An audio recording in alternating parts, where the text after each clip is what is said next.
శివుడే విశ్వం, శివుడే సర్వస్వం. భూత వర్తమాన భవిష్యత్తు అంతా మహాదేవుని ఆధీనంలో ఉంటుంది. సృష్టి శివుడే, విధ్వంసం శివుడే. గాలి, నిప్పు, నీరు, భూమి, ఆకాశం, ఈ 5 పంచభూతాలు. ఇవి ఉంటేనే ప్రకృతి ఉంటుంది. అలాంటి ఈ పంచభూతాలను తన ఆధీనంలో ఉంచుకునేది ఆ పరమశివుడే.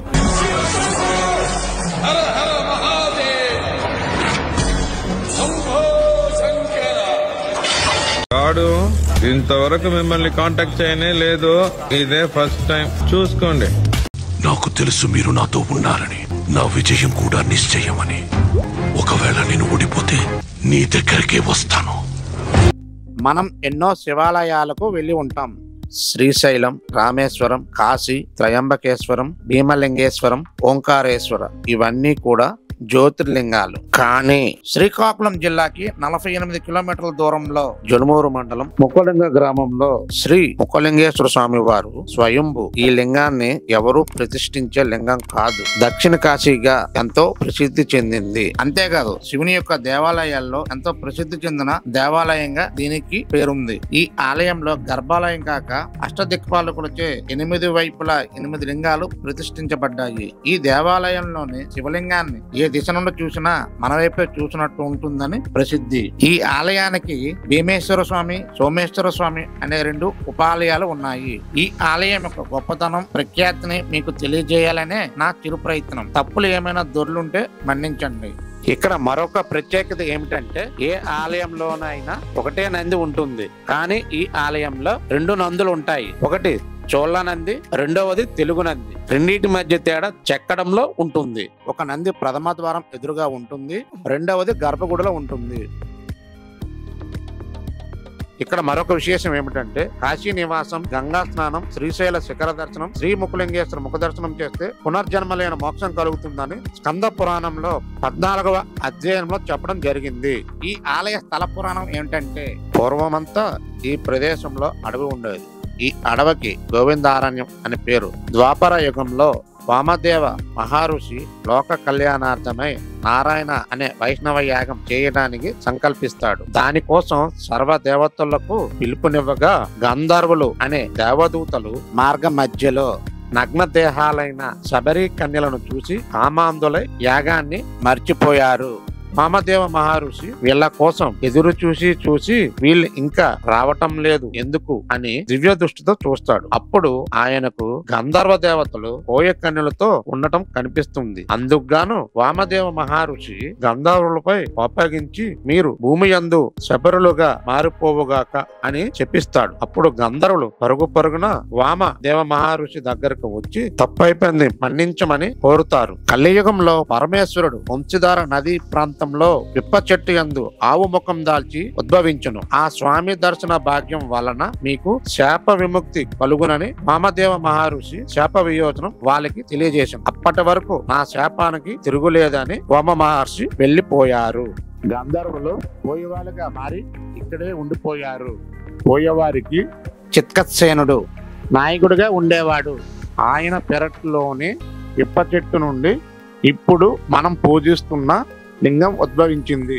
అన్ని విప్ప చెట్లు కాలానుగుణంగా పూలు పూస్తే ఈ చెట్టు మాత్రం సంవత్సరం పొడవునా పూలు పూసేది. చిత్కసేనుడుకి 2 భార్యలు ఉండేవారు. పెద్ద భార్య కోయ కులానికి చెందిన చిత్తి, రెండవ భార్య జంగమ కులానికి చెందిన చిత్కల. చిత్కల గొప్ప శివభక్తురాలు. ఈమె శ్రీశైలం నుండి కాశీకి వెళ్లాలని కాలిబాటన బయలుదేరింది. చిత్కలకు దారి తెలియక ఈ గోవిందారణ్యంలో చిక్కుకుంటుంది. అప్పటికే రాత్రి అయింది. ఏం చేయాలో దిక్కుతోచని పరిస్థితుల్లో చిత్కలకు చిత్కసేనుడు కుటీరం కనిపిస్తుంది.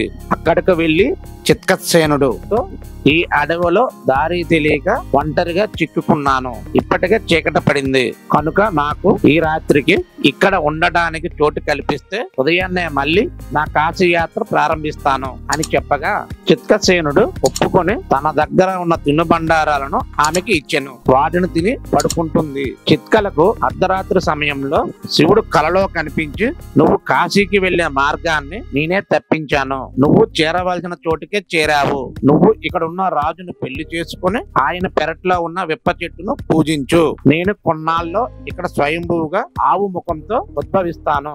ఇది కూడా కాశీతో సమానం అవుతుందని చెప్తాడు. చిత్కల ప్రతిరోజు పొద్దున్న నది స్నానం చేసి ఈశ్వరుని స్మరించుకుంటూ కొద్ది రోజులు ఇక్కడే ఉండిపోయింది. అప్పుడు చిత్కసేనుడు, నువ్వు కాశీ వెళ్ళాలని కదా వచ్చావు, నేను కొంత దూరం దారి చూపిస్తాను కదా అని అంటాడు. దానికి చిత్కల, నేను ఎక్కడికి వెళ్ళను, ఇక్కడే ఉంటాను, నాకు ఇదే కాశీతో సమానం, కానీ మీరు నన్ను పెళ్లి చేసుకోవాలి అని అంటుంది. దానికి చిత్కసేనుడు, మీది మాకన్నా పెద్ద కులం, నాకు ఇదివరకే వివాహం జరిగింది, మళ్ళీ నేను ఎలా మిమ్మల్ని పెళ్లి చేసుకోవాలి అని అనగా చిత్కల రాజుకి కులంతో సంబంధం లేదు కదా అని ఒప్పిస్తుంది. అప్పుడు చిత్కసేనుడు తన మొదటి భార్య అంగీకారంతో చిత్కలను వివాహం చేసుకుంటాడు. వీరికి జీవనాధారంగా ఒక విప్ప చెట్టు ఉండేది. దానికి 2 కొమ్మలు ఉండేవి. ఆ 2 కొమ్మలను చిత్కసేనుడు తన ఇద్దరు భార్యలకు చెరొక కొమ్మను పంచి పెడతాడు. మొదటి భార్య శుభ్రత లేకుండా రోజు ఊడ్చినట్లే ఊడిస్తే తనకి మామూలు విప్ప పూలు రాలేవి. ఇక చిత్కల మాత్రం పంచాక్షరి మంత్రం స్మరించుకుంటూ తన భక్తి ప్రభావంచే బంగారు పూలు రాలుతూ ఉండేవి. ఇలా 2 విధాలుగా పూయడం వలన నిత్యము ఇద్దరికి గొడవలు జరుగుతుండేవి. దాంతో రాజు అప్పగించి ఈ విప్ప చెట్టు గొడవలకు కారణమని, ఈ చెట్టే లేకపోతే గొడవలు ఉండవు కదా అని విప్ప చెట్టుని నరికివేశను. అప్పుడు చెట్టు పై భాగం కింద పడుతుంది. కింద భాగం అంటే వృక్షం మొదల నుండి అగ్ని జ్వాలలు ఎగిసి పడుతుంటాయి. ఆ వేడికి రాజు సృహ కోల్పోతాడు. అప్పుడు చిత్కల, ఈశ్వర, ఈ అడవిలో నాకు దిక్కెవరూ లేరు, నువ్వే నన్ను రక్షించాలి అని వేడుకుంటుంది. అప్పుడు అగ్ని జ్వాలలు చల్లారిపోతాయి. అప్పటికే ద్వాపర యుగాంతం, కలియుగం ప్రారంభమైనది. చెట్టు మొదల భాగము ఆవు ముఖంతో లింగ రూపం దాల్చి ఉద్భవించను. తర్వాత సదరు ఆవు ముఖ దర్శనం వలన శబరులకు శాప విముక్తి కలిగి గంధర్వులుగా రూపాలు వస్తాయి. అనంతరం గంధర్వులు తమ లోకమునకు వెళ్లి అక్కడ గల 1,000 మంది దేవతలకు వంశధార నదీ తీరంలో గోవిందారణ్యంలో ఉన్న విప్ప చెట్టు మొదల భాగం నుండి శంకరుడు ఆవు ముఖంతో పుట్టానని 1,000 మంది దేవతలకు చెప్పగా, ఆ దేవతలు భూలోకమునకు వచ్చి స్వామివారి ముఖ దర్శనం చేసి పంచక్రోశ మధ్యస్థమునందు అంటే 10 మైళ్ళు 16 కిలోమీటర్లలో 1 తక్కువ కోటి లింగములను స్థాపించారు. అందుకే ఈ ఆలయములను దక్షిణ కాశీగా కూడా పిలుస్తారు. అనంతరం అశ్విని దేవతలు వచ్చి స్వామి ముఖ దర్శనం చేసి అష్టతీర్థ రాజమహాయాగం చేస్తారు. ఈ ఆలయమునందు కలియుగంలో కూడా స్వామి దర్శన భాగ్యం వల్ల మోక్షం కలుగును. ఇక్కడ శివలింగం ఆవు ముఖంతో పుట్టడం వల్ల ముఖలింగేశ్వరుడని, విప్ప చెట్టులో పుట్టడం వల్ల మధుకేశ్వరుడని, ఇలా 4 యుగాలలో 4 నామాలతో అలరారుచున్న ముఖలింగేశ్వర స్వామి కృతయుగంలో గోవిందేశ్వర స్వామి అని, త్రేతాయుగంలో మధుకేశ్వర స్వామిగా, ద్వాపర యుగంలో జయంతీశ్వరిగా, కలియుగంలో శ్రీ ముఖలింగేశ్వర స్వామిగా పిలువబడుతున్నది. ఈ ఆలయమునకు శ్రీ మహావిష్ణువు పద్మనాథగిరిపై క్షేత్రపాలకుడుగా ఉన్నాడు. ఈ ఆలయ నిర్మాణం క్రీస్తపూర్వం 8వ శతాబ్దంలో చోడగంగదేవర త్రికలింగాధిపతి శ్రీమద్ అనంతవర్మచే నిర్మాణం జరిగినది. కాలక్రమంలో పర్లాకిముడి మహారాజు వారు ఆలయ పునరుద్ధరణ చేస్తూ స్వామివారికి కొంత భూమి ఇచ్చి ధర్మకర్తలుగా ఉన్నారు. శివుడు పక్కన ఉండే వారాహి అమ్మవారు సప్తమాత్రికుల్లో ఒకరు. ఈ సప్తమాత్రికులు ఒక్కొక్కరు ఒక్కొక్క శక్తి నుండి ఉద్భవిస్తారు. ఈ వారాహిదేవి అమ్మవారు యజ్ఞ వరాహమూర్తి శక్తి నుండి ఉద్భవిస్తుంది. ఈమె అన్నప్రదాయిని. ఒక చేతిలో నాగలి, మరొక చేతిలో రోకలతో అమ్మవారు ఉంటారు. వరాహి అమ్మవారిని కురిస్తే అన్నమునకు లోటు ఉండదని దేవీ పురాణంలో చెప్పడం జరిగింది.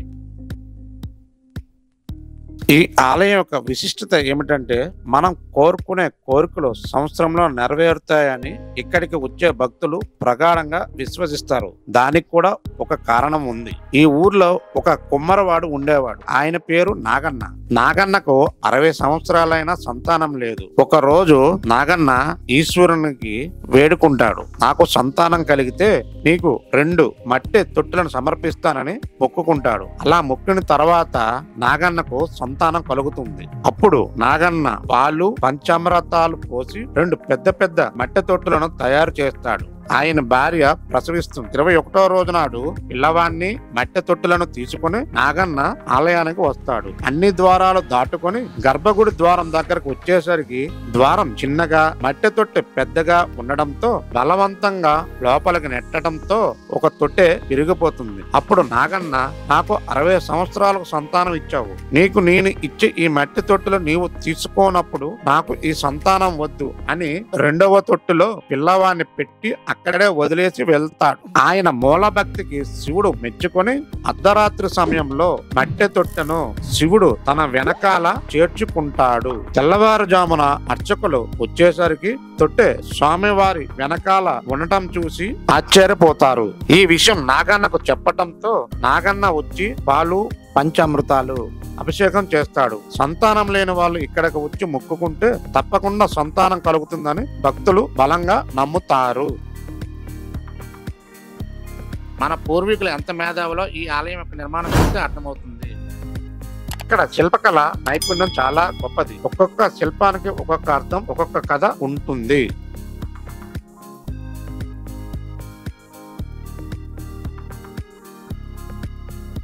ఎగ్జాంపుల్, ఇక్కడ పార్వతీదేవి అద్దంలో శివుని ముఖాన్ని చూస్తున్న ఈ శిల్పం కథ ఏంటంటే, భూలోకానికి శివుడు సమస్త జీవకోటికి ఆహారం ఇవ్వడానికి వెళ్తాడు.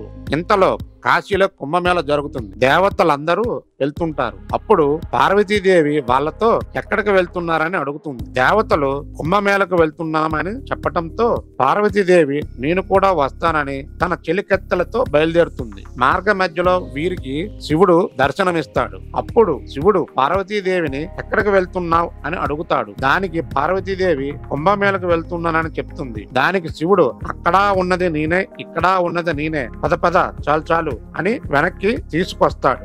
దాంతో పార్వతీదేవి చిన్నగా అలుగుతుంది. శివుడు పార్వతీదేవిని తన ఒళ్ళో కూర్చోపెట్టుకుని ఎంత నచ్చ చెప్పినా వినదు. సూర్యచంద్రులు, బ్రహ్మ విష్ణువులు, అష్టదిక్పాలకులు ఎవరు చెప్పినా వినదు. చివరికి నందికేశ్వరుడు చెప్తాడు, అమ్మా అక్కడ ఉన్నది ఆయనే, ఇక్కడ ఉన్నది ఆయనే అని అనడంతో పార్వతీదేవి శాంతించి సిగ్గుతో భర్త ముఖం చూడలేక అద్దంలో శివుడు ముఖం చూస్తుంది.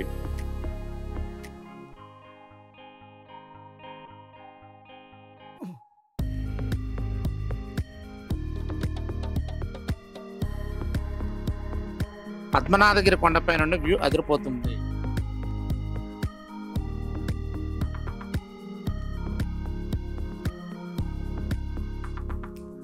ఇక్కడ మహాశివరాత్రి వేడుకల్లో భాగంగా 3వ రోజు చక్రతీర్థ స్నానాలను చేయడం ఆనవాయితీ. దీనికోసం పార్వతీ పరమేశ్వరులను నందివాహనంపై ఊరేగిస్తూ అనంతరం వంశధార నదీ తీరంలో ఉత్సవమూర్తులకు చక్రతీర్థ స్నానం చేయిస్తారు. ఈ వేడుకలకి లక్షల్లో భక్తులు పాల్గొని నదీ స్నానం ఆచరిస్తారు. ఇలా చేయడం వల్ల రోగాలు నయమవుతాయని భక్తుల నమ్మకం.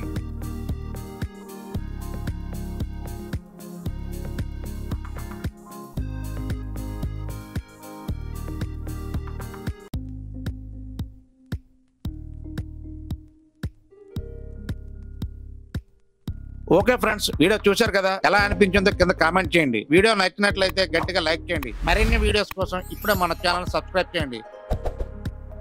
Thanks for watching. Bye for now. See you in my next one. Jai Hind.